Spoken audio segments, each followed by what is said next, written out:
Thanks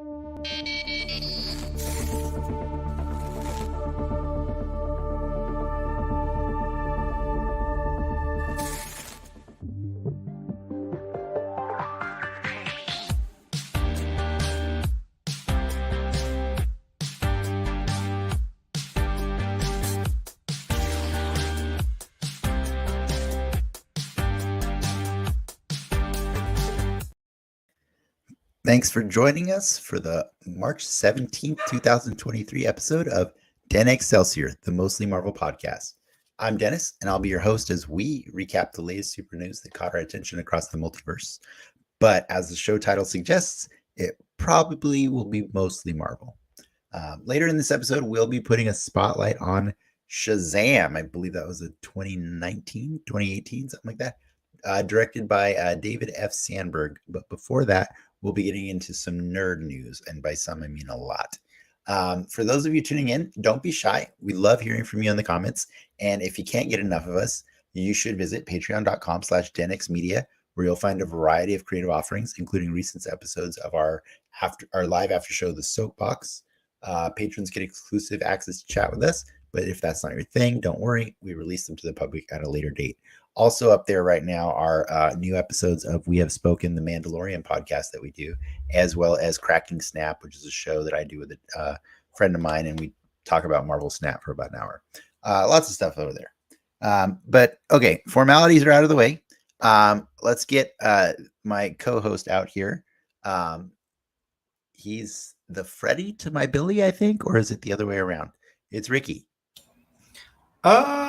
It depends on how you look at it and what Venn diagram you put us in. Exactly. But yeah, that's our little tease for later. Thanks for doing this. I think I kind of told you over the phone the other day, but like what I've kind of decided, what I like this show to be is a visual and audio documentary of all the crap I could talk about every single nerd movie or show ever. And I was like, you know what, Ricky, I don't want to miss the chance to do Shazam because we never did it when it came out. It must have been 2018 that movie came out, right? 19. It was 19? It was early 19, right? Like early. Well, maybe like, I feel like April. Yeah, something like that. Right around there. Yeah. I think it was released in April, but it was a Christmas movie, right? And like that was kind of weird. Yeah. I forgot the Christmassy-ness of it all. It's very Christmassy, yeah. But anyways, we can talk more about that in a little bit. I just wanted to say thanks, because what I want to do is conquer the world with just this library of every single nerd thing ever. We'll watch all of the garbage. We'll watch it all one day. But it's not all garbage, you know. Like no. I didn't mind watching Shazam today, so it's cool. And this was, just to be clear, we're doing it in celebration of the release of Shazam: Fury of the Gods, which came out today, technically, or yesterday, whatever you want to call it. Ricky, you got a chance to go see that one. I have not yet. I'm back to back Shazammed up right now. So yeah. We're just talking about the first one though. Did it feel good? It did feel good to watch both of them. I mean, to watch both. Oh yeah. I think they both go hand in hand. Cool. I think I think when watching them both, you appreciate the magic that Black Adam did not have. I'm interested to see that. You recognize the magic that Black Adam did not have. I really liked Black Adam, even though they're adjacent and they pretend they're not. They don't pretend they're not, actually.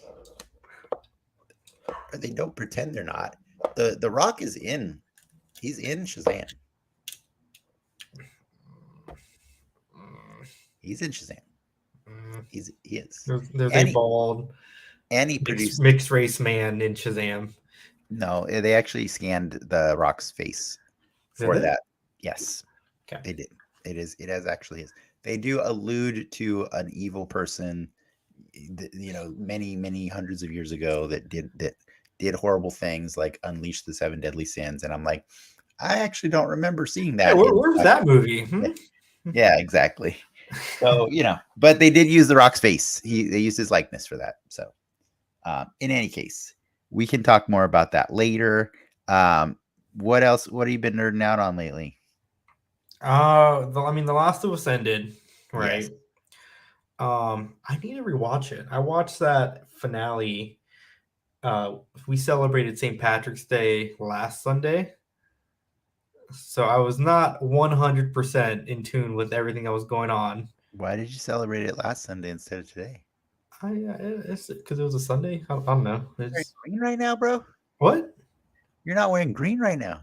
No, I mean I have green on my headphones. Uh, What is St. Patrick's Day, for being honest? Like, I mean, somebody's gonna punch you on the face that's why I didn't go out. on the internet, man. They're gonna do it on the internet. But Uh, I yeah, want to go no, watch it again. From what I remember of that episode, the hospital scene. Um, God damn, that was just good television. it's a good show. Like when it ended for us, we were at home watching it, and we're like, "Yep, third episode's best episode." That's just hands down. It was the best episode of the whole show. But it was fun. I enjoyed it. You know, like I've mentioned a few times on the show, I worked on the game many years ago. I got to see it when it wasn't the beautiful thing that it did end up being. I got to see it when there was placeholder stuff and all these things. But even in those placeholders, there's a good story. There is it, really a it it was story. fun to go to the office on Monday and just see everyone's reaction Yeah. to I guess what some would consider not polarizing, and that it's different from the game, but polarizing in that the actual direction that they go in. You know, it's a little jarring, and You mean how it's exactly like the game? yeah, but Yeah. Okay. but people aren't complaining that it's not like the game. That the complaint is within Joel's actions. So Yeah, to sure. relive that discourse, But yeah, that's just 2013 yeah, all over again. yeah, but That's it's not yeah, just nerds talking about it. It's your I know. mom and your I know. boss and your, It's pretty cool. It is cool. well, That is a thing I es- think collectively we have all nerded out on over the last but 9 weeks. especially since we're all riding on the Pedro Pascal high, and he deserves it. And that's It's I fun to mean, see that knock down a peg in a weird way. I've been riding that high for years, and so you know, when the time came for the Mandalorian, and it didn't take very long for us to decide that that needed to be us doing double duty, doing 2 podcasts a week. Sometimes, I mean, we did take some breaks on this one, but we are weekly currently on the Mandalorian because it's too awesome. It's too cool. It's too much fun. Anything with Pedro Pascal, I'm down. I'm just down Has a always. pretty good track record. He's got an excellent track record. But yeah, he won my heart in Game of Thrones. That's where he got me. If you've never seen him on Game of Thrones, Never seen Game of Thrones. he was the best damn character in that show, and I say was because Game of I know what Thrones happened. Yeah, rules. I Game of liked him Thrones in Wonder rules. Woman. He was a brighter spot in that movie. I mean, I wouldn't have gone there first, but sure, I guess yeah, that's Kingsman, great. he does make quite an impression in the second Kingsman Yeah. movie, right? Mhm. Yeah, he does. But if you ever get a chance, uh, yeah, definitely go revisit some of his earlier stuff. Like by earlier, I don't mean him on Buffy the Vampire Slayer. Like that's too early, too His far. Or daddy Law and era. Order. I'm not recommending him on Law and Order. We're talking about his daddy phase, right? That's what it is. That's on Yeah, TikTok. the daddy phase. Yeah, daddy or zaddy, whichever one you want to call him. Mhm. He's excellent. I love him. What else have I been nerding out on? You know, I meant to tell you guys this on Friday, but I or last week or whenever we recorded. I've been binging the second season of The Purge Oh, the on TV show? yeah. I love it. I love that show. I love everything Purge. I just think it's just I don't even feel You got to guilty. I would say clarify it's that you like the movies but don't like the concept. I feel like The don't put Purge. words in my mouth, bro. I Don't put mean, words in my mouth. No, I like the satire of it all. You know, like it's a commentary on society, and you know, I think when the first movie came out, it was just so shocking to people. Like we would never resort to stuff like that. And like every time another purge comes out, it's like, The oh only one yeah, I've seen was the first one. It's the one called The First Purge, right? Is that the title? the title of it is The First Purge. It's Okay, yeah. actually that one's like Like the the fourth third or fourth movie. purge. Yeah. Yeah. That one's Yeah. pretty on the nose with their references. Yeah. No, for I sure. enjoyed it though. It's really on the nose, but like the cool thing about the second season on USA, it's kind of it has nothing to do with the first season at all. Like none of the actors from the first Are season. they connected to the movies? Like, are the same universe? Well, they're all the same universe. Like all the Okay. shows have always been living and breathing. They just that's the beauty of the purge, right? Is You can just tell different there's so many years that stories. have taken place in their universe that there's you can always fill in. You can just decide, oh yeah, we're gonna do 2012 right now. Like they just pick a year that they want to do. And what's really cool about the second season of the Purge is they actually decide instead of doing the normal thing that they're known for, which is, you know, the whole movie about the Purge or the whole story about the Purge. This season actually starts with in the last like 10-15 minutes of a purge. And then the entire show is, or almost the entire show, is the 364 days in the middle of the year where you get to see what that country looks like that does this purge every year. And it's pretty cool. And like, it's really gross.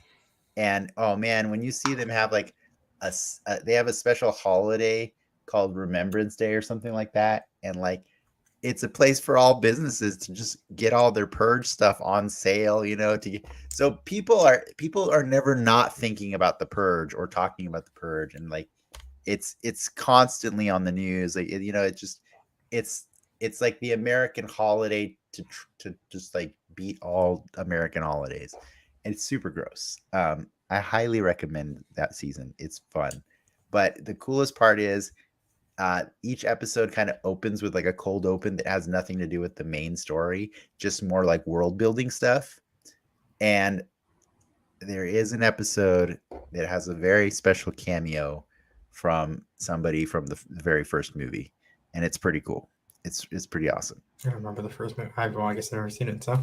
The first movie is the best one for sure, but Oh, that's the one with is Kevin Bacon in that movie or no, Ethan Hawke? yes, Ethan Hawke. Okay, yeah. And Lena Headey from Game of Thrones. Don't know. I mean, Don't know what that is. I don't watch Game. She's super famous. Hmm. Anyways, that's fine. It's cool. But yeah, if you're into that stuff, highly recommend it. But that's yeah, I finished that one earlier in the week, and it was very satisfying. I can't think of anything else I've been nerding out on other than like the Mando, obviously. I mean, that Ninja Turtle trailer is pretty cool. The Ninja Turtle trailer was pretty cool, actually. I will give you credit for that one. When I watched that trailer, it's obviously very Spider-Verse-esque in the animation. I love that. Everybody needs to do more Spider-Verse. I just had this aha moment when they spoke, and they sound like children because they are children. Yeah, they're definitely skewing them younger, and I don't think I have seen that I've seen them act like children. Don't get me wrong, but just to hear the youthfulness in their voice, they sound like prepubescent children, is what they sound. Yeah, like all just dumb 13-year-olds. It's what they right sound on like. the edge of puberty, on the edge, right? I think that was always a weird thing that even us as kids knew was dumb in the original cartoon. Was like some of them did not sound like children, like especially like I think Michelangelo. It was just like he sounded like a 20-something surfer and, bro, it was super cool just to see them be genuinely dumb kids in the best I will ways. say the Nickelodeon one tries to skew younger though, the 3D one, this CG. I mean that's got like Seth Green and what's the dude from American Pie, and the main guy from American Pie. The cartoons or the Megan Fox, Michael Bay ones?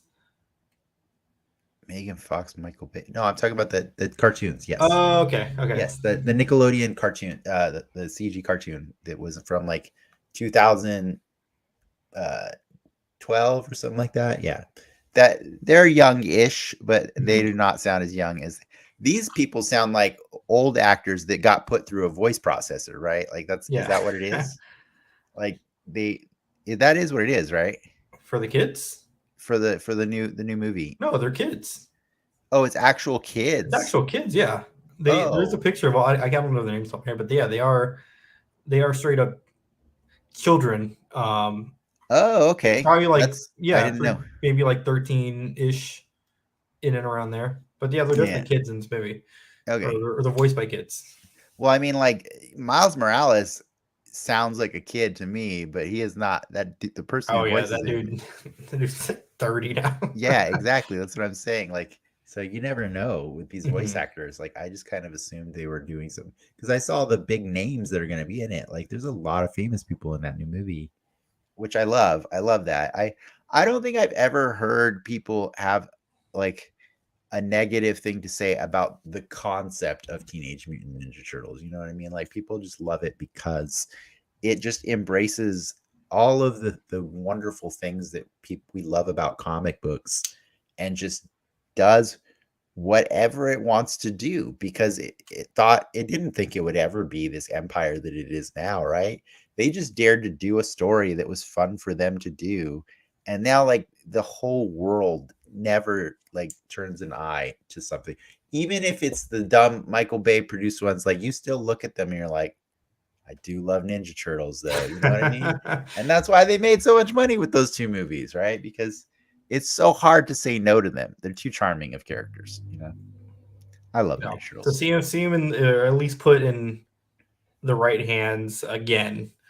Yeah, it's super exciting. To I your think they point, have a lot of good. well, They have more successes than failures, honestly. a Ninja Turtle movie always sparks interest, right? Yeah. I mean, So have you never seen the one with Chris Evans that's the one, the and Patrick? sequel.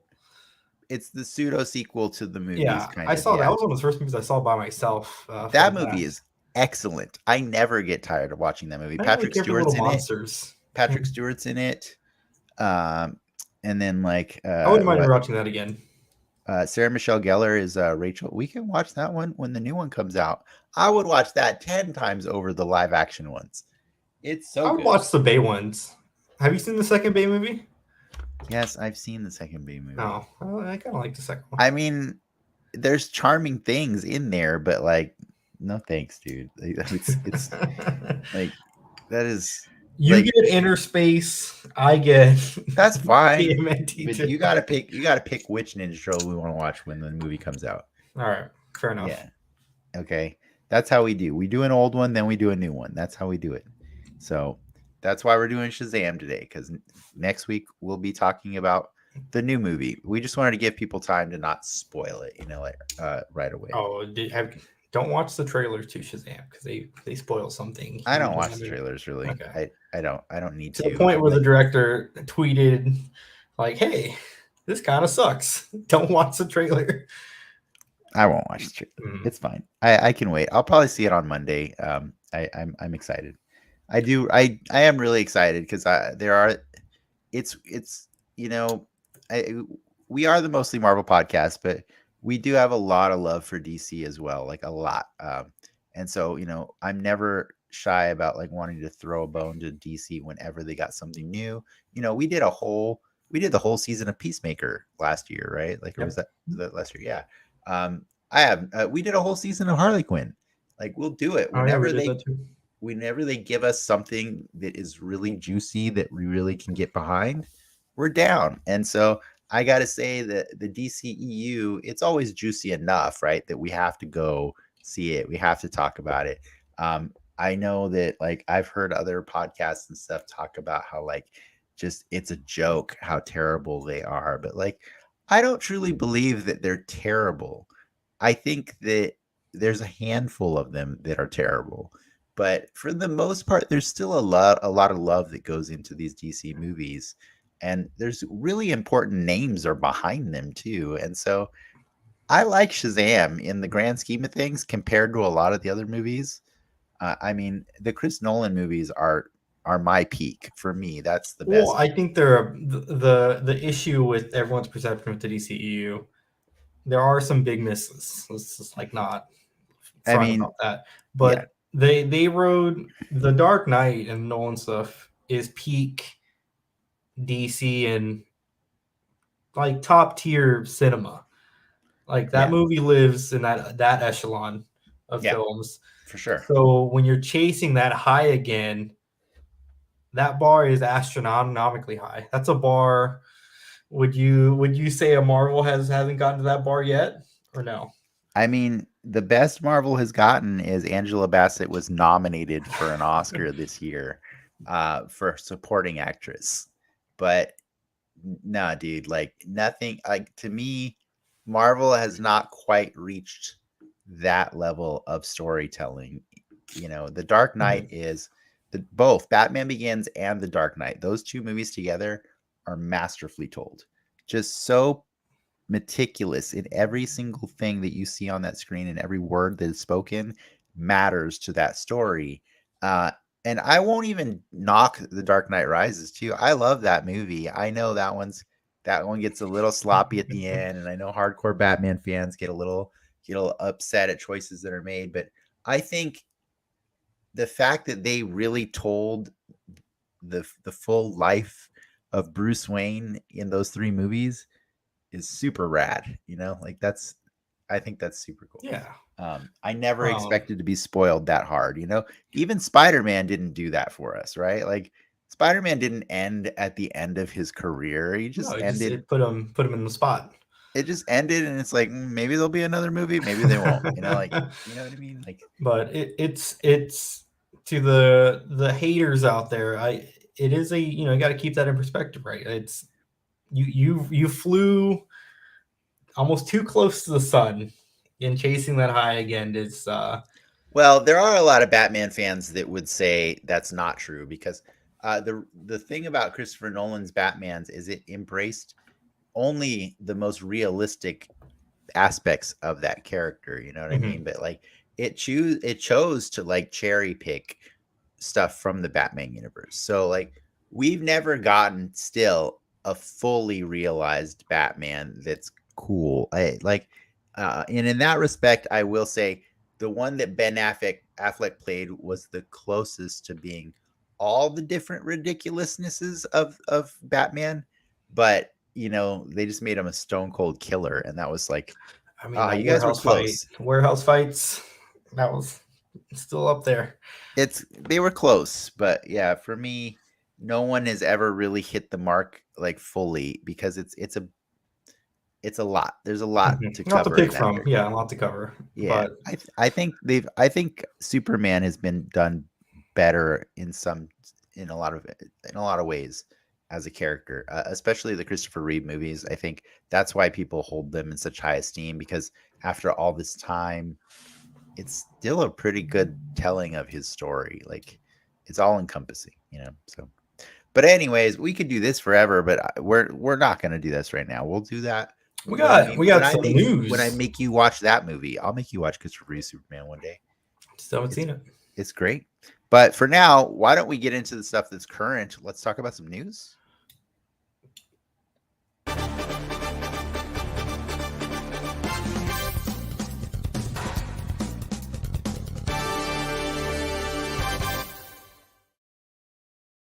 All righty. We're pretty current because we missed 2 or 3 weeks now. 3 weeks. 3 weeks. Yeah. And all the same, not much has happened. I mean, in terms of the news part of it, we have a lot of toy stuff to cover. Really? There's Um, not a lot of news? well, let's kick it off. Starting off, it was confirmed yesterday. James Gunn is going to direct Superman Legacy. I I know when thought he had said he was going to do that. they made an announcement last month when they unveiled the first part of the slate, and it was revealed he was going to write it, Oh, but okay, gotcha. he was unsure if he was going to direct it, and then he had a nice post about saying, it's the more and more he thought about it, the passion was there to direct it, and lo and behold, he's gonna do a Superman film. That's crazy, man. Like I never in a million years would have pegged following this guy's career that one day he would be directing a Superman movie. And I wish him luck because there's a that's a high bar. Like I'm not kidding. Like that's the reason it's been so hard to replace him is Christopher Reeve is in a lot of people's minds. Like he represented what Superman is. I know Henry Cavill gets the physicality of it, but like everything else, people love Christopher Reeve a lot. And Richard Donner he did a great job directing that movie. Like you actually really are sad when you see Pa Kent die. Like it's a very hard thing.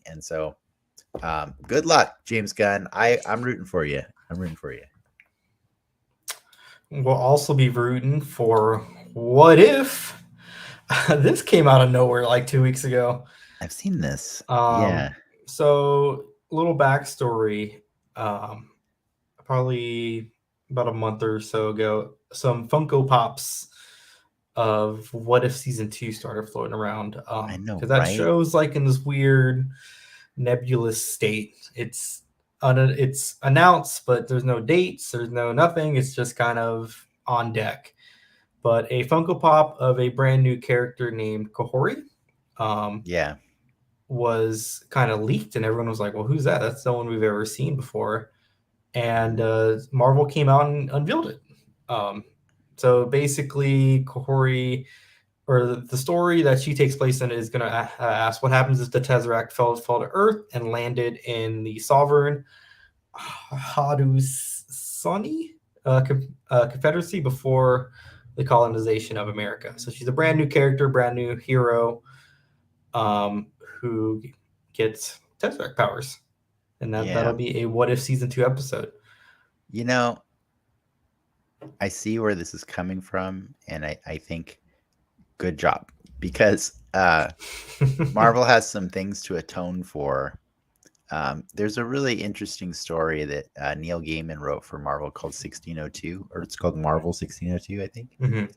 And it's a really interesting reimagining of the Marvel universe, but if it took place in, early In colonial 1602. colonial America, yeah, and you get to see a lot of origin stories told in different ways. So like they would just naturally still become the characters, kind of. But the really awkward one is there's this blonde white Native American guy, or he's a guy that dresses like a Native American, and he goes by the name of Rojas. And it's a really uncomfortable thing because you're like, when do we learn his story? And then eventually you find out it's actually Captain America. It's Steve Rogers from the real timeline. And you find out that the whole story was actually some weird time displacement thing that happened. But Steve was one of the only people that I think remembered who he was first or something like that. And you're like, oh, Captain America should not be dressed like this. This is not a good look. And so I really applaud Marvel for like saying, there was something cool there, but maybe we should make it. 1602 is supposed to be part of What If season 2. I know There's that's what I'm saying. This character, I feel like this character might be a do-over on Rojas. You know what I mean? And I'm fine with that because that was gross. It was a little gross. This is a little gross. No, that's cool. It's always cool to get new players, and especially ones that we haven't seen before in terms of representation. Yeah, I am excited that the idea that there will be a 1602 episode because I do love that comic. Other than the awkwardness of Rojas, When do we get What If season 2? huh? That, you think that's a Comic-Con announcement at this point? Well, the Marvels got pushed, right? Like they got The pushed. Marvels is September. Yeah, so I feel like somewhere in the middle of the summer again is a good place to put it. You know what I mean? Like it came out August last time, right? Like Well, we August. have Guardians next, and then we got Secret Invasion. And then there is a gap We do the Marvels. There's a Loki in there somewhere. I don't think a And Loki's this year. I don't know. you think I Loki's don't. getting pushed? I don't feel like Loki's gonna make it out this year, but It's. I'd be happy if it does. I'd be happy if it does. I mean, things are changing. They want to release less content a year. I know that makes me so sad, but at least I can take a breath. We What got else more you got? weekends. Yes.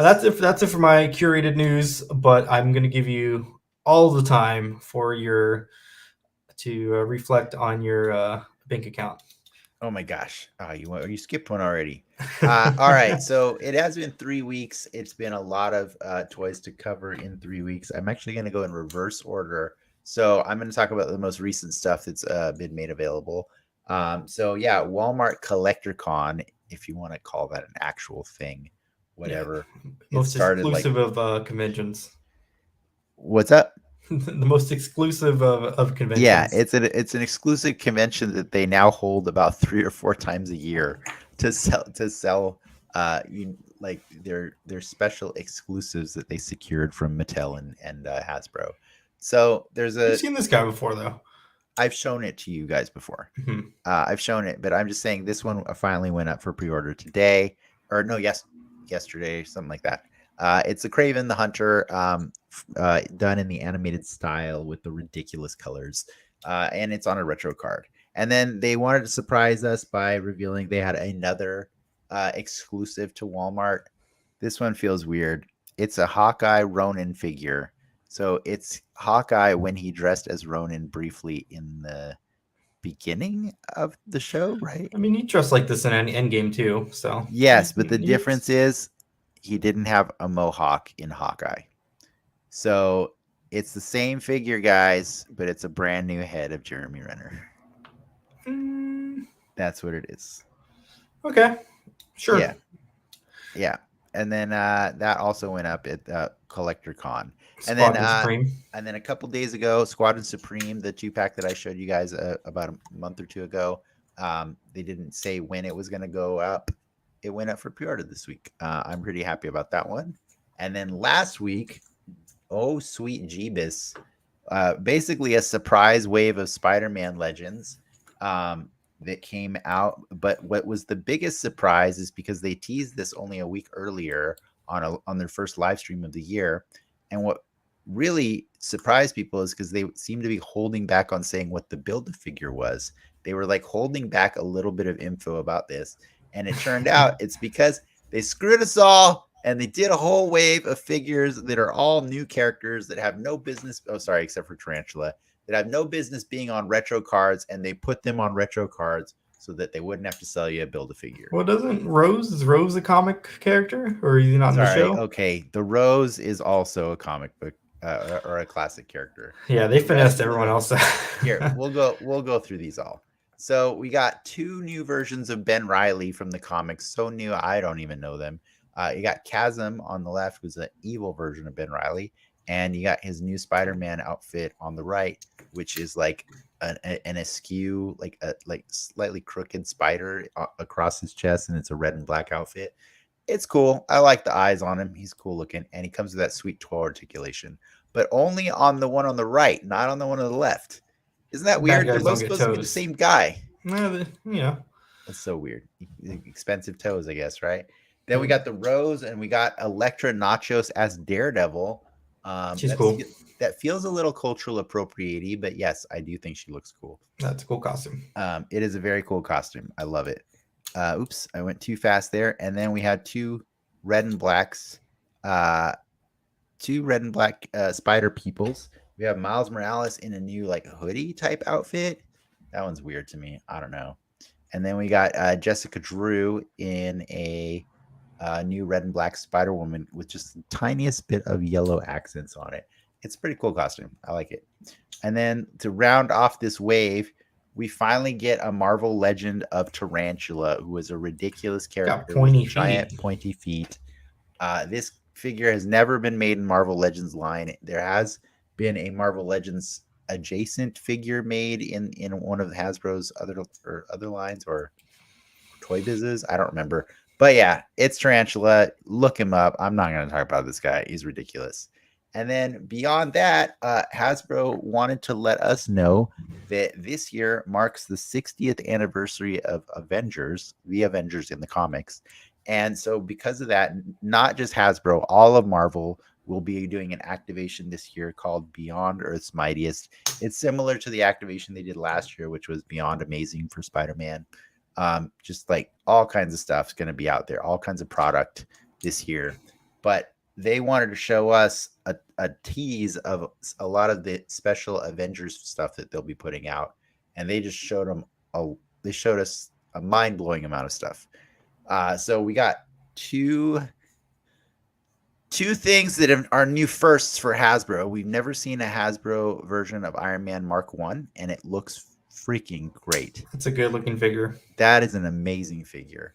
And we've also never gotten a Bruce Banner comic book figure from Hasbro.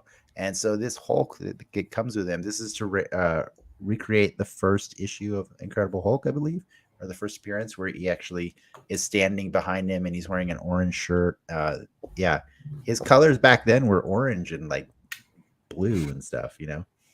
But this is a brand new upper torso on the Gray Hulk, just to make him a little bigger. I think he looks awesome. It's great. Other two packs. Whoa. Other two packs. We got a new like bearded Thor. I think he's from like the 90s or maybe the 80s. I can't remember. And a freaking Destroyer figure that is ginormous. That is a big Destroyer because that Thor figure is big as well.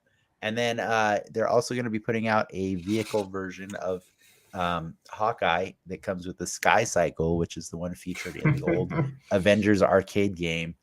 It's pretty great. He's got cloth loincloth just so that he can sit on this thing. That's awesome.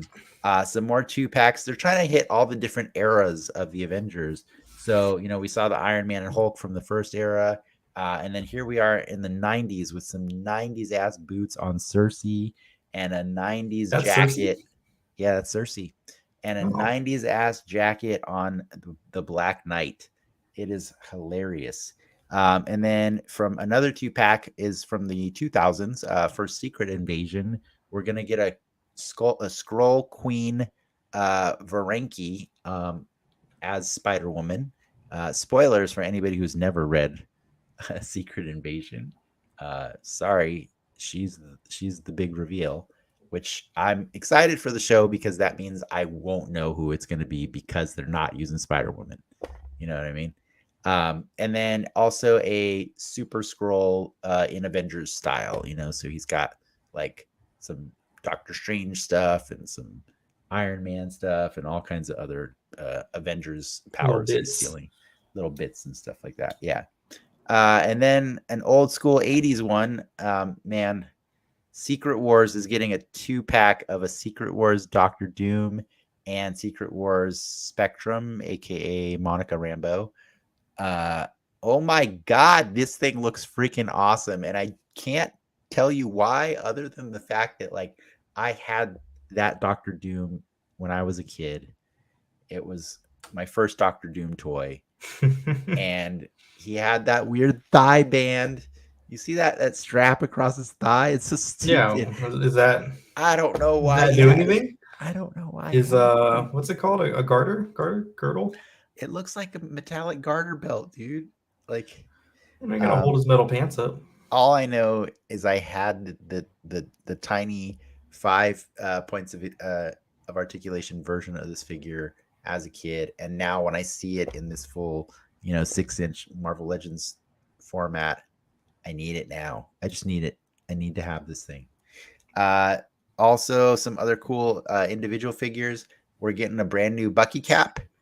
Bucky cap always looks good. That's a great costume. It's a great costume. It's designed by Alex Ross. It's basically a copy of the costume for Spider-Man that Alex Ross designed that never got used. He just swapped out it's the same. If you've ever seen it, that costume exists in some format now. Oh, the Superior Spider-Man wears the costume designed by Alex Ross. They're the same concept. it's black from the waist down on both of them, and just all the color on the chest. It's a really cool costume. But yeah, Bucky's the original body that he's on is a little outdated. It's a little small. It's got the tiniest feet ever. They're kind of hard to stand. So they're like, we need to buff him up a little bit. So this is him on the new body that Vulcan and all the mid-sized men are going to be wearing from now on. So he looks good. He looks great. And then toe articulation, holy toe articulation, Batman.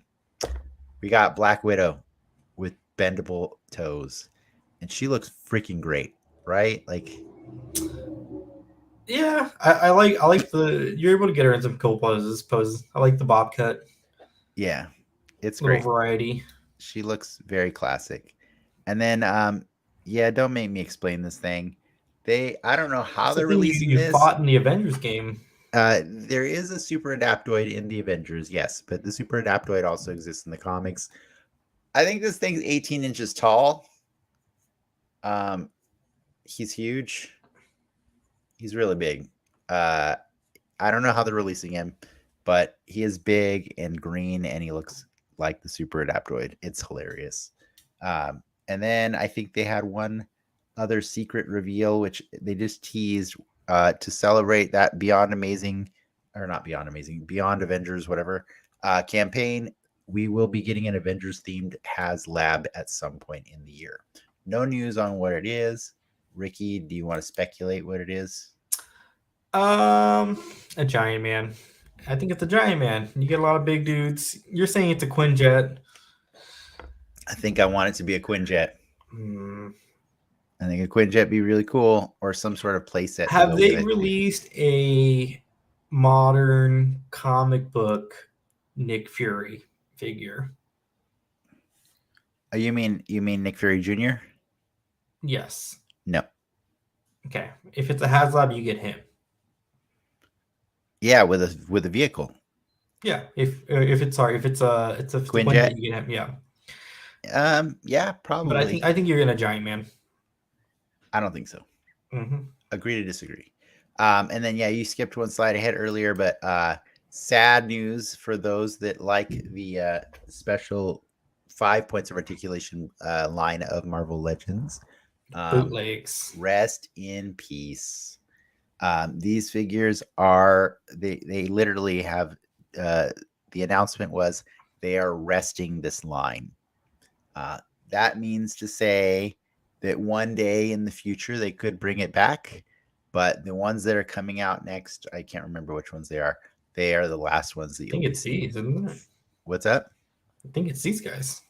It might be these guys, right? Yeah. Well, they should just give it to Super 7. They're the best at doing these types of figures. Fair enough. Fair But enough. Yeah, but if you cared about that, it's gone. And then, yeah, I mentioned this a few weeks ago, but I was able to attend. This is not toy related, by the way, but this is news, Marvel news stuff.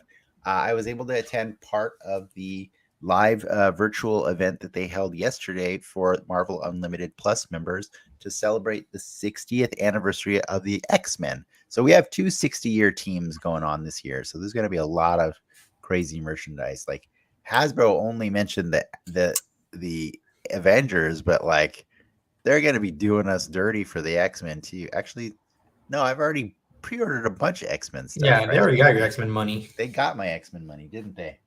So yeah, but so I expect that Marvel Unlimited will probably do an event like this sometime later in the year for the Avengers. But I went to the X-Men one; it was really cool. They tried to organize it in like eras, so they started with like having like Chris Claremont and like the Simonsons, Louise and Walt, there to talk about the early ages, all the way up to the early '80s.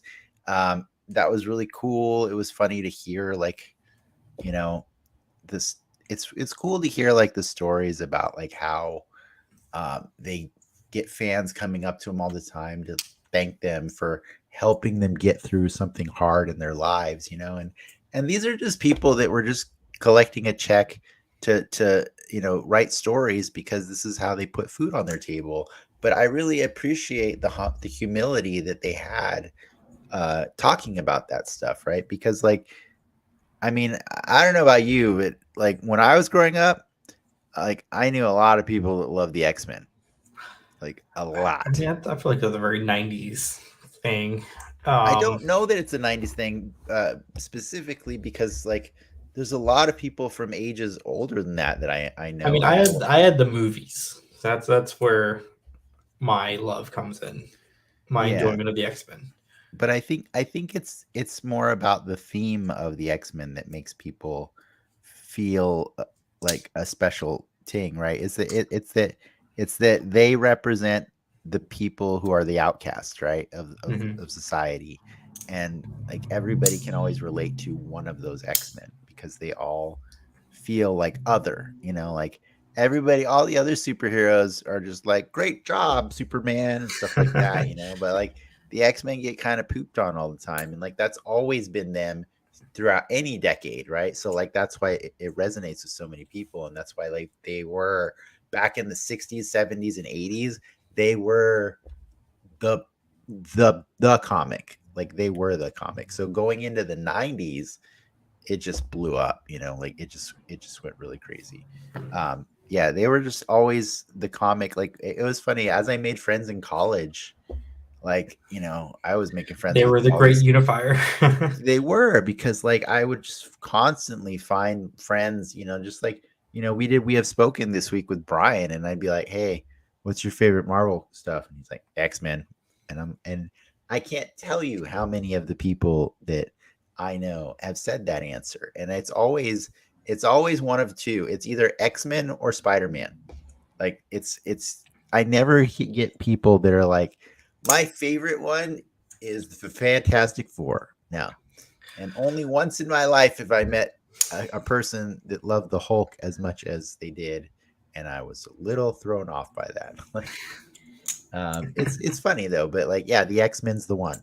Like, it's just the big one, and it was really cool to watch that. And then they did the later era where they brought in like Rob Liefeld and Mark Silvestri, and Your I favorite. just I just tried to hold my tongue while I watched that. But no, it is really cool how much love he has for it too. You know what I mean? Because like all of these great comic artists and not so great ones, they grew up on this comic because it was so I mean, he gave some characters, right? he That's gave good. Marvel a lot of characters. So like I can't really knock him for that, and it's cool. And then I had to cut the thing short because I had to go do some other stuff. So I didn't get to check out the rest, but they were going to talk briefly about the new X-Men 97 show that's going to be premiering on Disney Plus. Is it this year or next year? I don't know. No Man, one Disney knows. Plus is being close They to the chest it's a on little everything, weird. huh? Yeah, they're playing a lot of things close. Man, yeah. But yeah, I will go back and try and find the rest of this broadcast because it was really fun. And so, if anybody's really ever wanted to see, the creators from any era talk about the X-Men, well, you get some of them in this. You're not going to get a lot of them, but You missed the one toy that got announced, I think, earlier today, or got leaked earlier today. Oh, you know what? I meant to put the slide on there and I forgot to do it. It's not a toy; it's a wave. An entire Yeah. wave got leaked. Hmm. You want to bring it up? So this was the one that we knew about, which was What If Hmm. Gamora? I couldn't pull up pictures of what the I mean the Right. picture of the Yeah, wave. no, this is the only picture I've seen too. But the rumor is that she's part, like they already somebody leaked the whole wave. This always happens.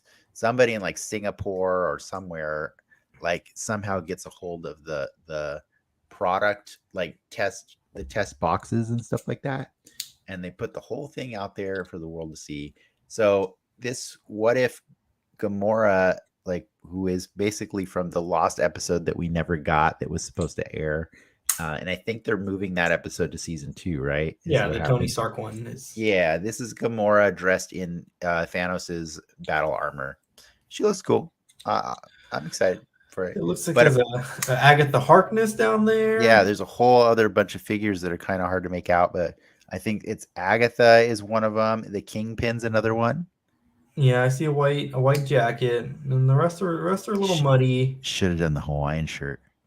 There's a Build-A-Figure pieces there that look all silvery, but it's hard to make out who that could be.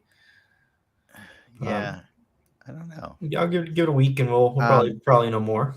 yeah, but I think what was the list that they had on Marvelous News for which figures they speculate these are, other than Agatha? I remember they had a list of them. It's from the different shows, right? So you got Kingpin from Hawkeye. You got Yelena, right? Yelena from Hawkeye also Okay, here is we go. is You got is in there. Kingpin from Hawkeye, Yelena, Secret Invasion Nick Fury, Secret Invasion Talos, Agatha, um, either Monica Rambeau or her mom, and then the Gamora. That's How do the they not know rumors. if it's Monica Rambeau or her mom? I mean, it's a pretty small picture. I guess That could be like a WandaVision Monica, though. I can see the sweater. I just can't could remember be, what her boots were. What color her boots were.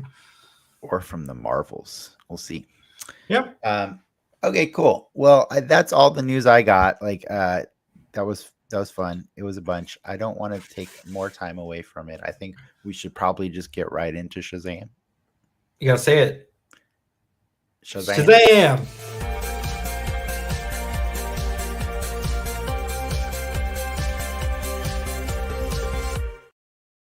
All right, we're putting a spotlight on Shazam. I just want to clarify. What movie's like 3 years old? Spoiler warning, I guess. Like, I guess 4 years old now. Yeah. is it 4? Yeah, 4 years Yeah, it's old. 2019. Sorry, yeah, 4 years old. Yeah, spoiler warning. We're gonna spoil it right now.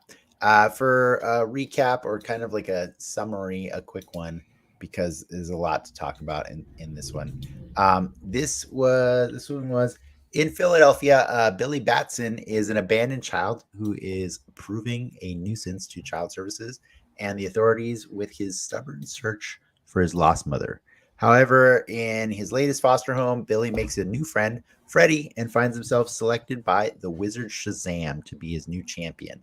Now endowed with the ability to instantly become an adult superhero by speaking the wizard's name, Billy gleefully explores his new powers with Freddy. However, Billy soon learns that he has a deadly enemy, Dr. Thaddeus Savannah, who was previously rejected by the wizard and has accepted the power as well. Billy must face up to the responsibilities of his calling while learning the power of a special magic with his true family that Savannah can never understand. That was written. That's the write up on IMDb, and I actually really liked it because that was quite comprehensive. That's the whole movie, right? Yeah. Like that's the entire freaking movie. Um, do you know? Do you know? Before we get way into this movie, do you know the history of this character? I know he predates DC and Well, kind of, kind of. and Marvel sued sometime thereafter because he is called Captain Marvel. No, And you're already right. twisting the history. All right, then yeah, tell me, educate me. All right, cool. This character's name is Captain Marvel, like you said. It was at least. Um, the wizard is named Shazam, not the character. But what ended up happening is, yeah, he first appeared in Wiz Comics #2, published by Fawcett Comics. That was a company way back in 1939. And what ended up happening is, you got to understand, in the late 1930s, you couldn't be bigger than Superman. Like Yeah. Superman was the dude, right? So what ended up happening is this new character that came out that looked a hell of a lot like Superman, but he had some cool things. He had a cool story, backstory, and stuff. And you know what, Ricky? The kids loved him more. I He believe it. he actually became the most popular comic book, or he was outselling Superman by a lot, by a lot. So what ended up happening is DC, what was DC, what they used to be called National Comics back in the day, they straight up sued for copyright infringement. They said, you guys are making a character that looks exactly like our dude, and you're doing it better somehow. You know what I mean? So they sued them because this character looked like Superman. And what ended up happening is the legal fees and all that, they came to a settlement, but Fawcett basically had to stop making Shazam comics, or sorry, Captain Marvel comics. Fawcett had to stop doing that because of the likeness. So in comes, the 60s, and Stan Lee is blowing up, making all of these characters all over the place, right? And he's noticing that this character that he grew up with, that has the moniker of their new company, right? Their brand new Marvel company. This character is not in print right now, and he seizes the opportunity and he makes a new character named Captain Marvel, right? And this character is completely different, but I mean, people are down for it because it makes sense. The guy named Captain Marvel in the Marvel comics, sure, why not? Marvel. Yeah, exactly. He was an alien named Marvel. It was built in the DNA of the character. Right now, you can't take it back because it's literally the guy's name. So what ends up happening is Fawcett, who's not legally allowed to print Captain Marvel comics, they see this and they're like, "Well, we're not going to sue him because we can't do anything about it anyways." You know what I mean? And DC has a problem because they actually now own the rights at this point in time to this character, because eventually, like, Fawcett just had to sell everything. They sold everything off to DC. Um, DC can't DC can't sue them for the name because there's They there's weren't using no it. there's no legal claim to it. What? They weren't using it. They weren't using it, and everybody just kind of thought it made sense that it's Captain Marvel's in Marvel comics, and stuff. So what ended up happening is they just decided, all right, well, we're not going to sue, but we're also going to just like see what happens if we do it too. So they actually still, when they fully gained the rights to this character, they started publishing him in comics as Captain Marvel. And for a long time, fans were just cool with it. Like, fans were like, yeah, I guess there can be those. I guess it can be one in each. But eventually, like, Marvel just got tight. They tightened up and they're like, yo, you can't do this, right? And they're like, yeah, we know. Like, they're like, we know. We were just waiting to see what you do, So that's what ended up happening. In 2011, I think they were just, as a mandate from corporate. It's like, you gotta rebrand this character. You gotta change Was his it name. 2011? That late? Either 2001 or 2011. Really? Yeah, I feel like it's not long ago. because for the majority of my lifetime, I feel like I've known that character as Shazam. That's because you didn't pay attention. That character for the majority of your life was named Captain Marvel. Yeah. Sometimes they made comics called Shazam, but that wasn't the character's name. That was by association, that's what I would. Right. I'm saying if you're not reading the comics, you're not knowing that. You wouldn't know know. what I mean? Fair enough. Yes, but I think it was. I think I read it somewhere that it was 2011. I believe it was. Yes, it was 2011 that they relaunched their stuff, and they took that opportunity to rename him Captain Marvel. Or sorry, Shazam. That's what I meant to say. You see, it's just stuck. It's stuck in me too. Like, I've known him for that as long as and so what I thought was really funny is this movie, when they finally got made. By the way, fun fact: Captain Marvel is the first superhero adaptation ever made into a live action movie. He was that popular that they made a Captain Marvel movie before they ever made a Superman movie in the 1940s. Isn't that crazy? Guess we have to watch it. I know, right? So we're not even watching. I put that on the description of the show. We're watching the original Captain Marvel, and I'm like, I guess we're watching the original Shazam movie, right? Like, but yeah, this guy's been in movies before Superman. Like, that's nuts. But yeah, it's pretty cool that he meant something to a lot of people. Like, that I just kind of missed that. Well, train. the character itself, I think, if you're a kid, right, that's like the dream, right? And I think that's why he sold so big. You can say a magic word and turn into a superhero, but still be yourself. Like that's like every kid's dream. Did you ever watch that Elvis movie that came out last year? No, but I I do wasn't. know the his costume is very heavily inspired on. Apparently, his favorite comic book character growing up was Captain Marvel Jr., which is Mhm. actually the name of Freddie Freeman's character. He's Billy's best Yeah. friend. Mhm. In the comics, he's Captain Marvel Jr. What a lame sidekick name to get. You know what I mean? But apparently, that's Elvis's favorite comic book growing up, and that's actually heavily featured in the movie.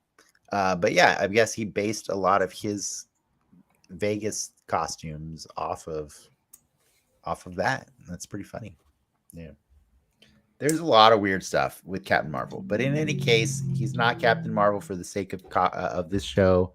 He is Shazam, which is super confusing because that's also the wizard's name.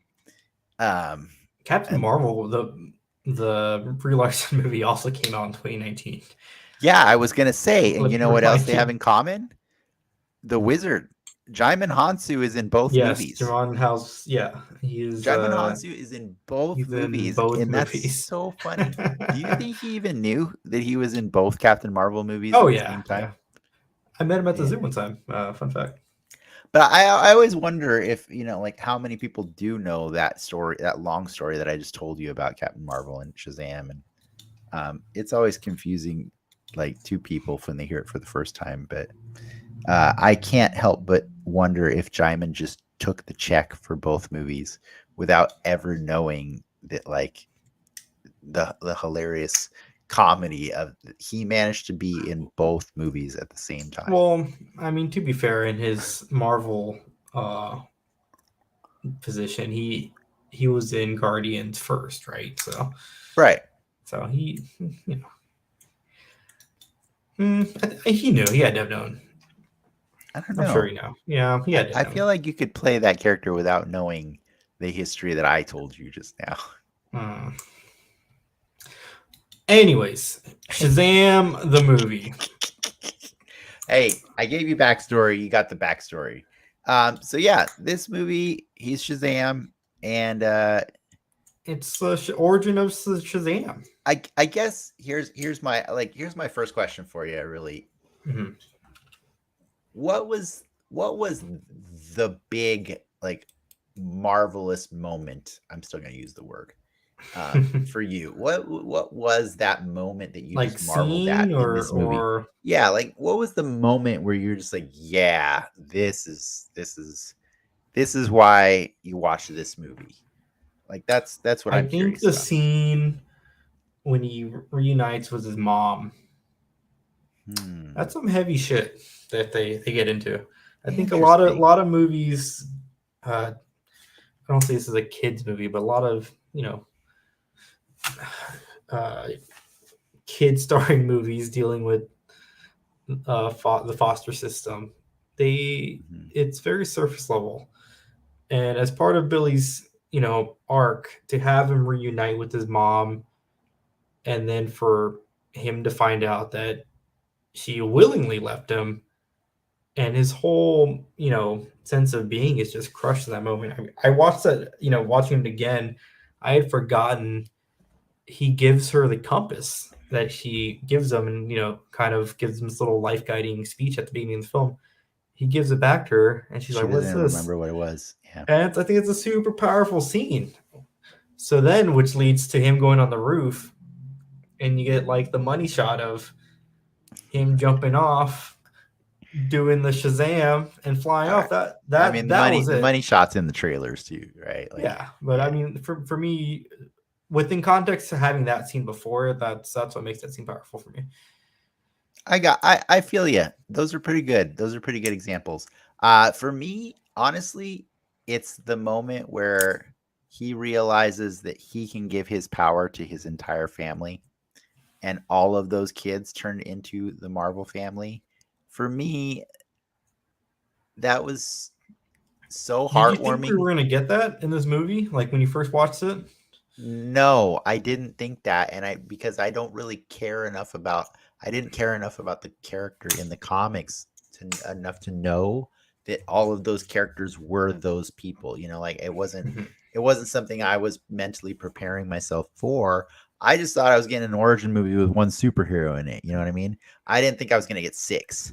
And so like that was a super cool reveal. And not only was that a cool reveal, but that was the moment where he realized this is my family. And so it's the perfect counter, it's the perfect bright moment to juxtapose your really deep, sad moment, right? Mhm. It's like, yeah, he did get his heart broken by finding out that the woman that he's been chasing his whole life didn't doesn't want to Him, be yeah. his mother and doesn't really think about him often, and to go from that to this, like, you know what, f her, I don't need her, I have these people that all have my back, and you know what, I want them to have what I have, and he just gives them their superpowers. That's the moment for me that is this movie. Like that's why this movie is so special compared to so many other superhero movies. Now, the other 95% of the movie is pretty standard, right? Like I don't know, there's some cute I, moments. I would I would say it's above average. I don't say standard because I really Okay. do enjoy a lot of the there's I think the kids are all really well written, and that The kids are they great. they feel like, actual kids of their age, as opposed to just they're playing characters in high school. There's the dialogue with Freddy is phenomenal. There's a quippiness and a chirpiness to him, and all of them, they all have their own little personality, little quirks, but it feels grounded in a way that's refreshing. Yeah. Like It does. Freddy's a sidekick, but he's not the how to put it. He's He's not the guy like in the chair.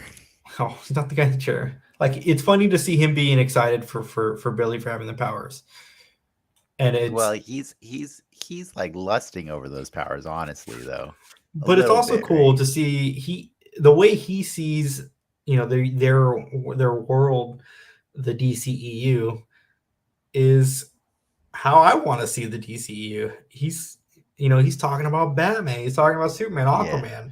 Like, he's a total fanboy, and he loves those characters, and it's, that seeing that He lives in a world where they've reached merchandise levels, and he yeah. buys it all. He buys it all. Yeah. Yeah, it's a cool take. It's a little over ambitious for, I mean, like, I'm just saying, like, we all saw that Justice League movie. Was that like, was that worth it? I don't know. But yeah, no, he's a very cool character. I also like, that little, the the disability is played pretty well. I'm not gonna sit here and nitpick him for it so much. There were I some do like 88 crimes in that movie for I sure. do love the self-deprecation that he has. It's pretty good. I can associate it with it for sure. He is an outstanding supporting character to uh, Asher Engel's Billy Batson.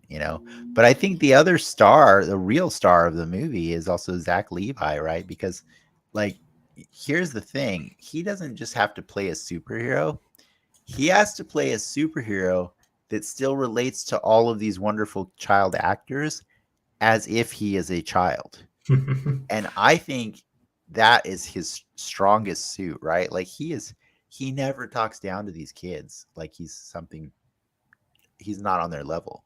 Like, he really does make me believe that he is a kid in that body. And I think that's a really charming aspect of this character that, calls back to Tom Hanks in Big. You've seen that movie, right? Yeah. Okay, because that movie is a freaking classic, and it's a skill that is highly underestimated, with actors. But like the magic of those movies, like Big and this, is believing that, right? Because that's literally the whole point of this movie is magic, right? Like, it's magic, and you have to believe in everything and stuff. So I think they make me as an audience member really believe that he is that teenage kid in this super cool, Well, they also let you live with sweated it out for a movie. minute, right? Like he's he's Shazam for a lot of the movie. Like A there's lot of the very movie, little Billy in this movie, a but decent amount of Billy. they give Billy, you the time to like you see him testing his powers, and then it escalates like, oh shit, can you shoot me? You know, and then he saves a bus, and it you see it escalating in a way that's it's it's not. I don't think it's too much. I think they just put the right amount yeah, of of origin story on him, so that by the time Savannah comes around, he's kind of ready to go.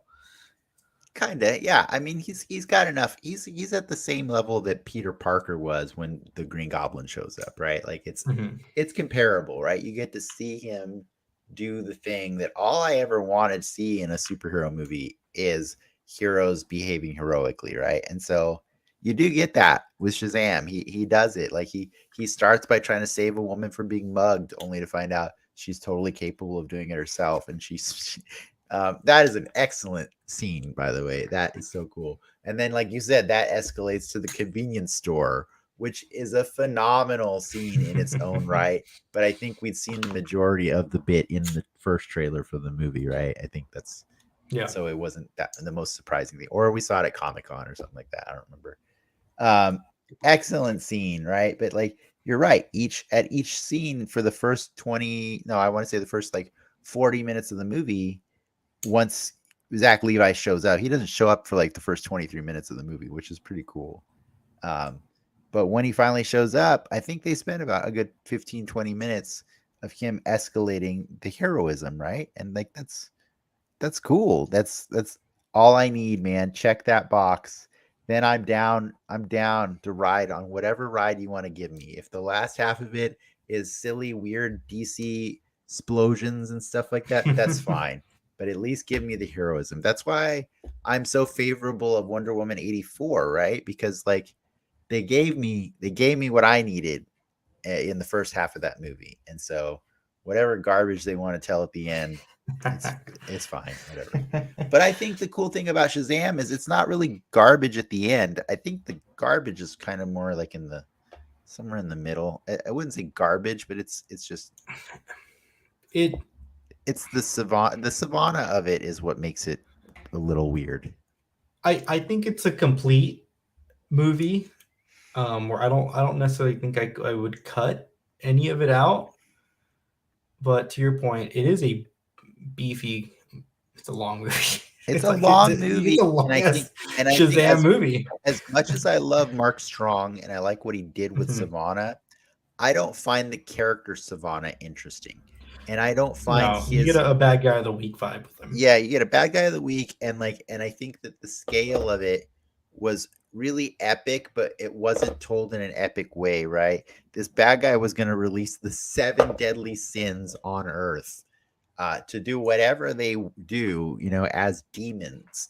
And that should be an apocalypse level event in theory, but on the scale of how it was presented, most people will never even know he did that, and that's I don't know, that's weird to me, but there was so much of the seven deadly Well, sins that Superman was was having contract disputes at that time, so it was. yeah, but in any case, like I felt like the scale didn't match the themes of the movie, right? Like the scale of it was too big and too DC-ish to just let this character breathe for a little bit. And I think that's the part of the movie that is weird to me. Are there funny moments? Yeah, like when Savannah and Shazam are floating in the sky Yelling. and he's doing his monologue and he's like, "You're like a mile away, bro. I can't hear you." That's funny. There's lots of funny bits, but like I don't know. I always feel like a hero is only as good as his villain, and I just didn't care about what Savannah did. I like Mark Strong. I think he's a great actor. I Mhm. think this is. I don't think his Savannah is better than his Sinestro was, honestly. Yeah, that's fair. He he was the mustache twirly guy, right? Yeah, That's his role. And I will say though, the seven deadly sins, nightmare uh, fuel. right? They're pretty freaking scary. I liked it though. I remember it being jarring when the movie first came out. I was like, holy shit, this movie's kind of like they're dark. They murder people, and they kind of they show it for 1 second more than you would expect, right? And it just feels a little weird, but I kind of enjoy it You because know, it's when I was looking up the fun facts, I have a lot of fun facts for this one, but this is one that I thought particularly stood out. The body count for this movie is 18. And that is because the seven deadly sins are nightmare fuel. They are terrifying. Like when I saw this movie originally in theaters when it came out, and my wife and I just looked at each other right when those things appeared in that boardroom, and we're like, "What the hell? There's kids in this theater that are here to see Shazam, and this is terrifying. Like they're freaky, and they linger a little too long, like you said, you know." But here's the thing, when I started watching it again today, and I got, only a short way through to the Seven Deadly Sins, and I'm like, I got to look this up. And so I ended up reading David F. Sandberg, the director, who, by the way, is famous for what, Lights Out and Annabelle Creation. This guy's a yeah. horror director, right? Like, so this guy, as a horror director, is given the job of directing Shazam, and there's crazy monsters in it and stuff like that. You know what? I'm going to applaud him for the approach that he took. He said in an interview that his inspiration for the demons was the terror dogs from Ghostbusters. There's a subtle cartooniness to them But do you that when see it? yeah, no, 100%. There, I feel like it's almost like Spielberg-esque on the horror line that he rides, where it is they are scary creatures, but they're not horrifying, I right? mean, they're a little the gluttony one is horrifying. But The the they're mouth that I opens think all the way to the belly. like I feel like they're scary for children, but they're palatable in a weird way, right? Sure. Like, I mean, I definitely found them easier to see this time around for Mhm. sure. Uh, but honestly, it made it so much easier for me to ingest every horrific part of that movie when I looked at it through the lens of Ghostbusters. And I started seeing the whole movie through that lens. And I'm like, you know what? For 1980s, Ghostbusters had some pretty terrifying imagery for the 1980s. Like, but they did it in a way where they had this nice bright colors and a little, glow to them. And then there's also coupled with all the humor of Dan Aykroyd and Bill Murray, and and uh, and you start to be okay with it. You start to be like, okay, I can be okay with the scary looking monsters because the movie's funny. And when I thought back to that feeling, I was like, okay, that's Shazam, and it made it easier for me. Like, I don't know, how many kids are going to be in therapy because of those things, but for me, it was easier to watch it this time around and be like, all right, you know what? I don't really care what this is doing to kids because it is pretty fun. It's fun, I mean, but it's they in are. line for the rest of the DCEU, right? Like it's I mean, they definitely line up with a lot of the weird monsters we've seen in the DCU for sure. Um, but I did find them fun, and I did find, like, it was cool that, like, it's a very, like you said before, like, it's a very cool story for a child to pick up and say, like, yeah, man, that would be so cool for me to be a superhero. So it's kind of on the nose that the evil enemy for this person that's pure of heart is all the greatest temptations on earth, right? Like, that's basically what the seven deadly sins are. And so, who better to defeat all of those than a child who then is pure of heart? So I get it. I see the lines that were drawn, DC, and I'm kind of like, you know what? All right, this is pretty cool. It's pretty cool. Uh, you saw the second one, and I haven't seen it yet. Is there as much nightmare fuel? yes. Well, cool, awesome, man. Like, I'm Yes, awesome. If you they would have they told they me do that yesterday, continue the nightmare fuel in the second if one. you would have told me that yesterday, I think I would have had a different opinion. But like I said, like context is a lot for me, you know. So knowing Mhm. that The was second movie actually knowing ties into this one quite a bit. awesome. That's So cool. I'm really excited for that. they really I do build a world. cool. For Shazam, I mean, are you are you bummed we're not going to see him fight a Black Adam? Are you happy? Absolutely. Absolutely, especially knowing that I mean, as a for the record, this movie was produced by The Mhm. Rock.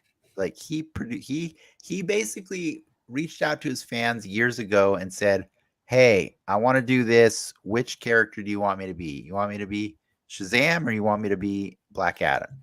And his fans were like, "You got to be Black Adam, bro." And he's like, "All right, cool.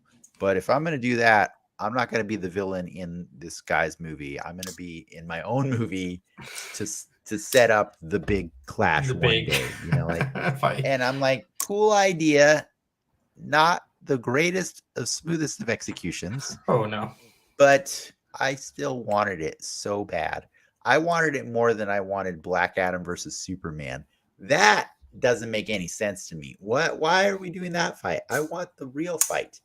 I don't want Superman to go against this guy before Those Captain kids are Marvel. getting older, man. By the time they make that movie, Yeah, but like it's gonna get weird. I want both guys saying Shazam left and right all over the place. That's their whole deal. The So, Black but Adam say like, Shazam? what? Did he say Shazam in that movie, or I thought he had a Every damn different? time. I thought he Yes. had a different word. No. Shazam is his word as well. But his gods are the Egyptian gods, which they had to stretch to find six of them that all Yes. start Okay. with the Yeah. correct Yeah. Yeah. Yeah. letters. Yeah. Yeah. You know, Set, Horus, Mhm. Ammon, Ra. Or wait, no, there's no Ra. There's no R. Um, you know what I mean? Yeah. It's a little He has harder, he has his own people. but he says Shazam as well several times in the movie, and so that's why it's like, don't put him up against Superman at the end of this. Like that's just to satisfy the stupid Comic Con trolls, man. Like this is yeah. I'll say this with the caveats that it is addressed in the second one, but I think one of my only issues with this movie is you don't really get to see the full power set of a Shazam. They're missing some of those powers and then the phrasing, right? The strength or wisdom of Solomon, Oh yeah, right? yeah. I see what Yeah, you're they're saying. missing Well, they're missing some of the beats. yeah. Well, I mean, He it's flies and because is strong and has lightning. yeah, and well, he's super fast too. He's super Yes, fast also. because hmm. He's got enough. He's got enough. Like this, he's got enough that a lawsuit was gave Fawcett pause. Right? They're like, He's yeah, definitely A tier for sure. they're like, we probably should stop That's making this well comic. on to that point. I do appreciate. I think it's true of all the DC movies. I do like their power scale when they're flying around the city, punching through buildings. I do. There's a weight to it all that I feel like Yes, we don't see with the Marvel stuff. But they don't. They're the beauty with the Marvel stuff is they stage their fights in very um, cost effective I situations. think we've gotten that scale with Marvel a few times now. It's just they play on a wider spectrum, Mhm. so there's a bigger range, right? But like, I mean, Captain Marvel was pretty juiced, man. Like Yeah, and she. he's flying super fast in the city. He's crushing buildings. Oh no, He's I mean Carol Danvers. Carol's pretty juicy. Yeah, She's pretty juiced. Like so. Is she as juiced as Captain Marvel or Shazam? Probably not. No. I maybe don't it's know. just like Debatable. the fighting in the city type aspect of it. Yeah. You know, Yeah. I know. The Marvel characters just are smarter about not doing that. they don't care about collateral damage. Except for the Avengers, right? Which they did it in the Avengers and it wrecked the city. And then there was so many repercussions because of that. So uh I think it's paying homage to the style of storytelling, and Stan Lee just always you got to remember, Stan Lee didn't make the Marvel characters in vacuum, right? He Mhm. made them on the backs of all of DC's characters, right? Like DC's characters had been around for like 20, 25, 30 years before Stan ever did this. So he had to come up with a different approach, right? And so, yeah, like what people liked back in the 30s and 40s and 50s was I want my superheroes to be able to solve every problem.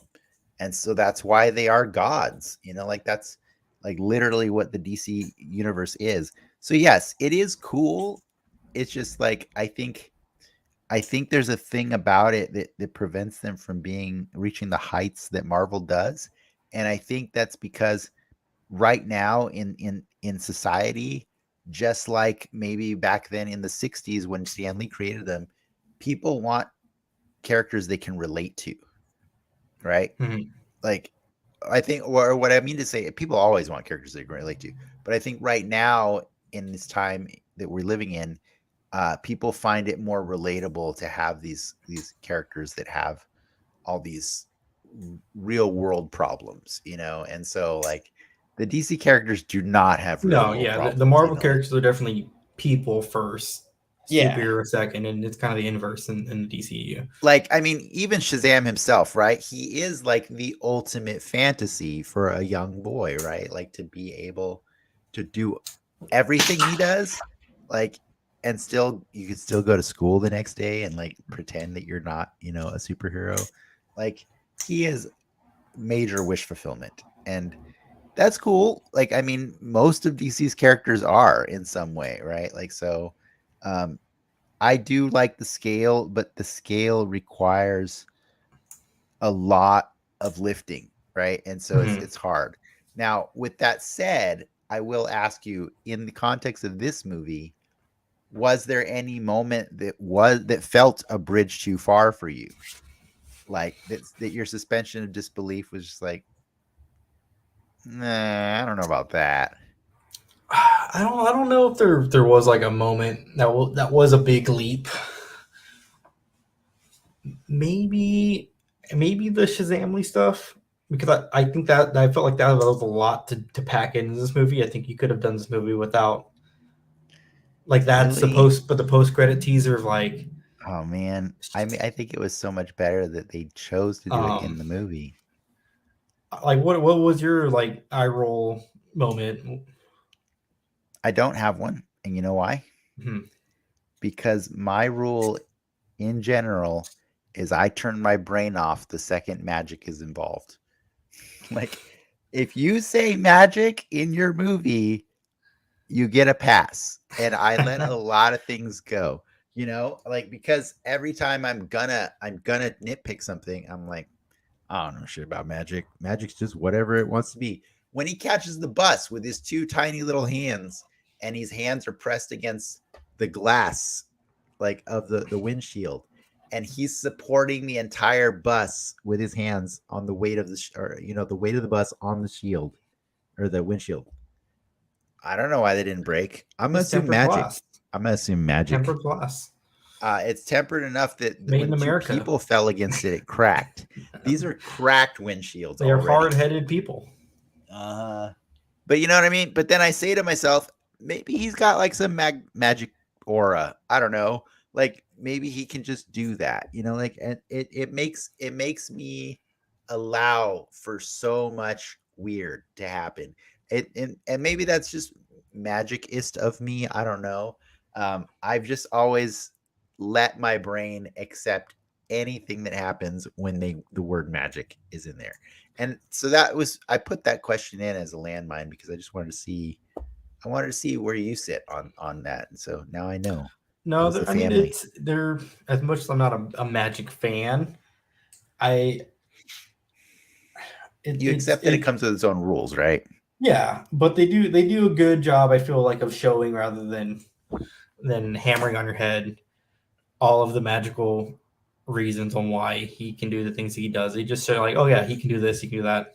Yeah, but they don't give you a lot of rules, right? They give you No, one rule, which is the word, right? The word yeah, has to be said, and it has to be said audibly, not underwater. You can't do it underwater for some reason.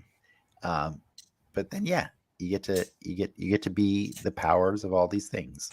But other than that, like I'm watching him and I'm like that is not going to charge a phone. That's going to explode a phone, and then a And it phone does. explodes, and Yeah. I'm like, okay, cool, never mind, never mind, we're good, we're good. the So yeah, the logic is easy to follow through the whole movie, and I'm not really angry at a lot of things, other than maybe the fact that the wizard is really terrible at his job, really terrible. Like all of those people that he brought into his secret lair, we got to see all the people he's been doing this with for decades, right? And I'm like, what made you think that he's person kind was of going to be? a kidnapper. He's kind of a kidnapper. He's kind of weird and gross. I was kind of happy that the character dies in the movie. Like I was like, okay, I don't want to know more about this guy. It's too much. It's too much. And then you get him again in Black Adam, and you're like, no, it's too much. Don't do this, please. No more. No more of this. But does he even have his brothers and sisters in Black Adam? I don't remember. I feel like there's a council that does the thing It has to be all his brothers and sisters there, right? because it's older. I don't know. Yeah, It's I don't know. I'm just curious. Was there anything in the movie or any character or any reference that you were like, "What's up with that?" Like, I want to know more about that because I have some of those things. the one when I first watched the movie was a lot of tigers. Do we But know why? I he used to have a pet tiger in the comics. He has a magical talking tiger. Yep, in It the comics. flies, right? Yeah, and flying. It's called Mr. Talkie Tawny. That was his ally, and so for that reason, there's a shit ton of tiger references He throughout the has whole tigers movie. on his buckles. On his backpack, on his Yeah. buckles. Hmm. He gives that little girl a He gets a tiger tiger. Yeah. stuffed Yeah. There's a lot animal. of Yeah, it's all through the movie, and that was just like there was a lot of nods to stuff from the lore of Captain Marvel comics, like the freaking crocodile men playing poker. Those are enemies of his in the comics, apparently. Like all the weird stuff like you got going Mr. on. Mind, little tidbits of there, right? Mr. Mind is like one of his top villains. His three main villains: Mr. Mind, Doctor Savannah, and Black Adam. So We got I them all. think we're done. We're We're done, right? done. We We're did not it getting all. more. We That's did an it all. unfortunate thing. But yeah. After next week's show, we're not getting any more Shazam. Oh, are we sure? Are we sure? Sure. I mean, you got to ask James Or is Gunn, it? but Or are they resting it like the 3.5 inch or 3.25 inch Marvel Legends line? Are they just resting it? I I mean, Levi looked pretty old in Shazam too, You know so what I'm confused about? Peter Safran was an executive producer on this. he was. He's on the second one too. Isn't he the guy that is now in charge of DC, like with James Yeah. Gunn? Mhm. So why would he not want to go forward with more of this? I mean, I feel like there's the business end of it, and I think from just some of the Rock's past comments, he's pretty burnt on the whole situation. That I don't see sucks. a way forward to getting a Shazam 3 or whatever threequel movie that they do. I don't know, man. I feel like we're living in a world where Spider-Man No Way Home exists. Like, if that movie can exist, anybody I can would make love it because anything exist. I think I like Man of Steel a lot. I think Shazam, and I think both Shazam's movies are in the top three of DCU movies. I won't place them all, but they are the best, the best. I think they really do a good job of it's almost like a Guardians as take. We're taking. I would call Shazam a relatively unknown character in the grand scheme of things in this era. Is that a hot take? No, I don't think it's a hot take. I was shocked to find out that he was so popular in the 40s that he Mhm. outsold Superman. I was like, "What? Really?"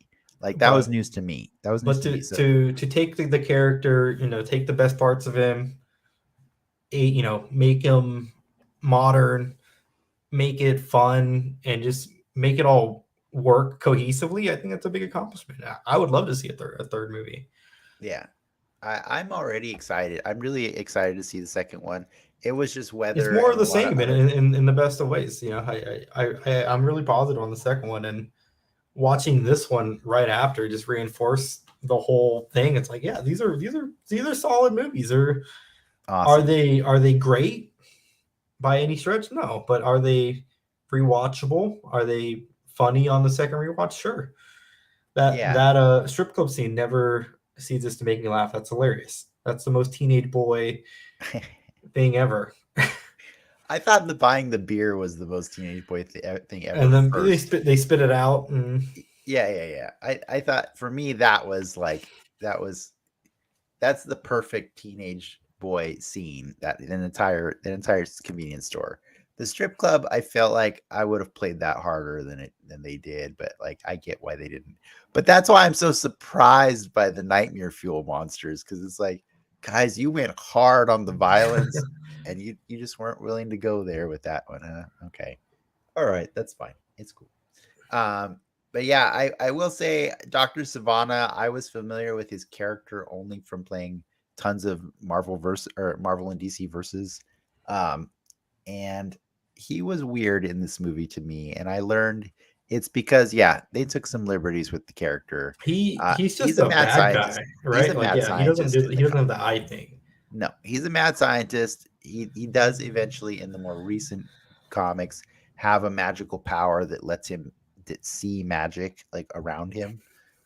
So but you got to remember though, it's the comics nowadays are being written by Jeff Johns, and Mhm. Jeff Johns is also one of the guys overseeing all of these more recent movies as well. So he's reworking the lore in both mediums at Yeah, the same time. the brand synergy of it all. Yeah, he's just making sure that it lines up more and stuff. But I was thrown off to see Dr. Savannah be this flying, super powered character, even if it was just the demon envy inside of him, which I really did like that, by the way. For me, I thought that was him demonstrating the wisdom of Solomon, because he outsmarted his enemy. You know what I mean? Like that Mhm. was that was how ultimately he won, right? He had to, like, if you think about it, like, because at the end of the movie he kind of has his own little Justice League, right? But each of them had a different focus on like what their powers were. And so like Darla was kind of like the Flash of the group, right? Different ones were different aspects.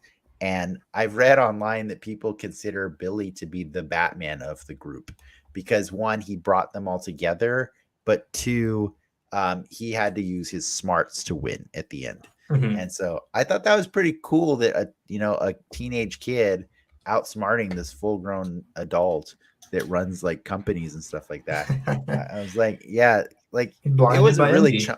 that was a chump way to lose, right? Like he almost got dropped to his death, and that was pretty funny to me. But I really super loved that Billy didn't let that guy die.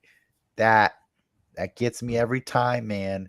I love watching heroes save their villains, and I think that specifically set Billy apart from every DC superhero movie, right? Like I don't think a DC hero ever lets the villain live. Am I wrong? No, you don't bring him on for a second movie. I mean, they brought Zod on. I mean, he did die. They did kill him. Yeah, he did die. But right, that's kind of a theme in the DC universe, because they're all gods, and so they act like gods that see these people as less than them. But that's the cool thing about Billy. He has godlike powers, but he is not a god. No, and He is a I child. don't think ever in that movie they let you forget that he is still a kid. He never back like the Ninja Turtle aspect of it all. He doesn't give like some compelling speech or some super stretch of showing him being in any way or shape or form mature. You Yeah. know, he's still like they keep that through line and they write it very very well. So you just believe it. You believe it throughout the whole thing. What did you think of his catchphrase? You're a hero's not much of a hero if he Oh, can't if save his own can't save his family. family. It came from Freddy, What? right? That No, came he from said Freddy. it to Freddie. He He said said it it to to Freddy.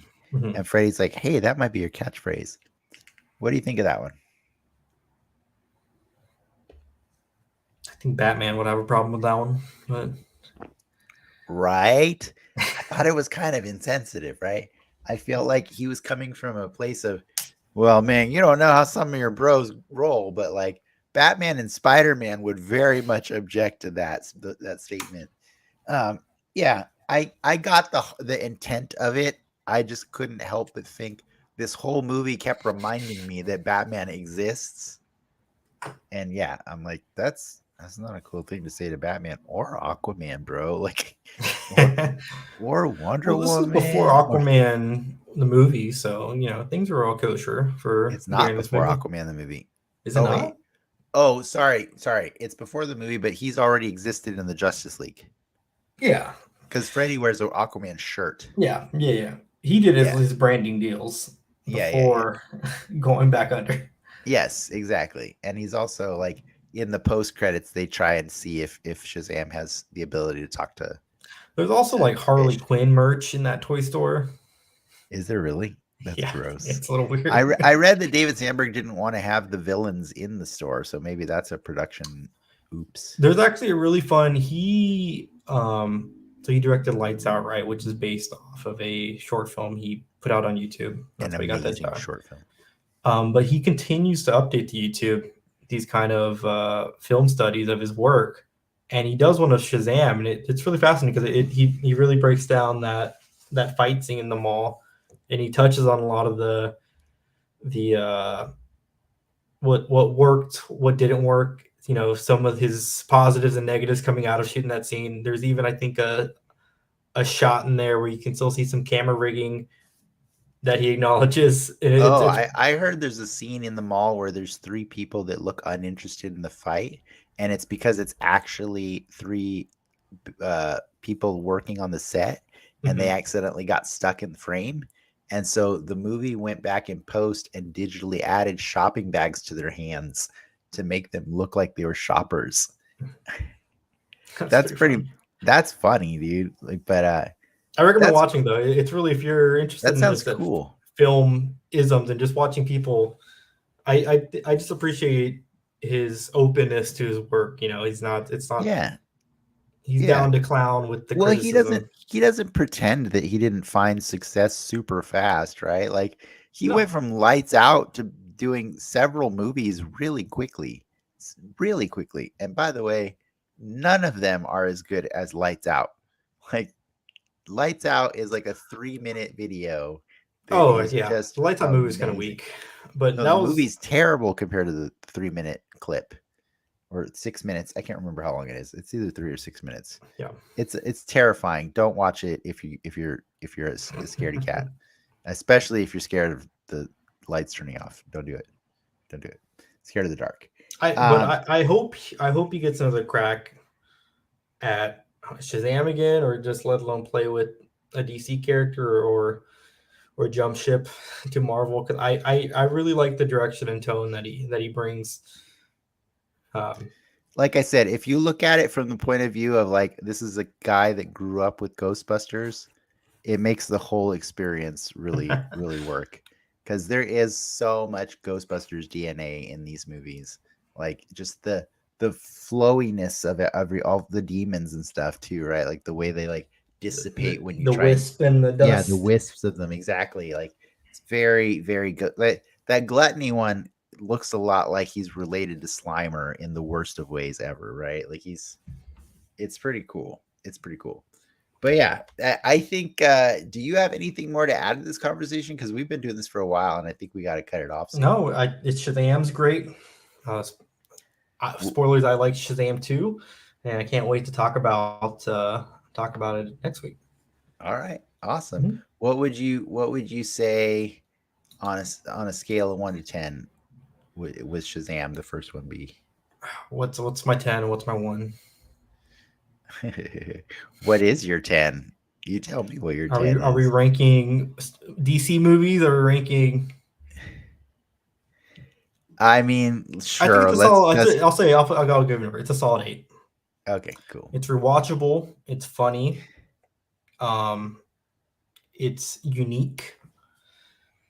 Yeah. Does it have some missteps? Sure. Is it maybe a little too long? Yeah, but it's fun. Yeah, I give it like a 7.5 or an 8, just because like there are some pacing issues and stuff like that. But it's a pretty good movie. It's a pretty damn good movie, and I enjoyed it. And I enjoyed thinking about what it would feel like to be a kid watching this movie, because that's an amazing feeling, right? To see a kid, have his imagination run wild with the idea of like, what if I can be a superhero? And I guess I'm not drinking beer because it apparently tastes awful. There's some cool messages in this movie, and I highly recommend it.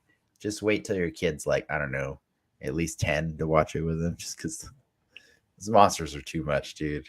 They just eat people from the head. They just like straight up eat people's heads off. Gotta learn Like sometime. that's nuts. That's where they start. That's nuts. All right, I think we got to end this show. Thanks for Ricky for doing this with me. I'm really happy, and I'm excited to do the sequel next week with you.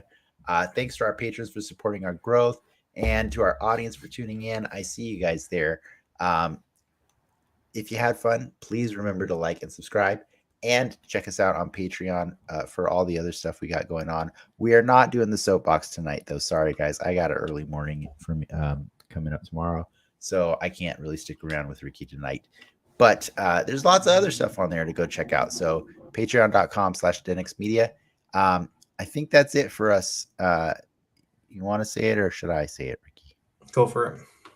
See you next time on Den Excelsior, True Believers. Enough said. Bye, guys.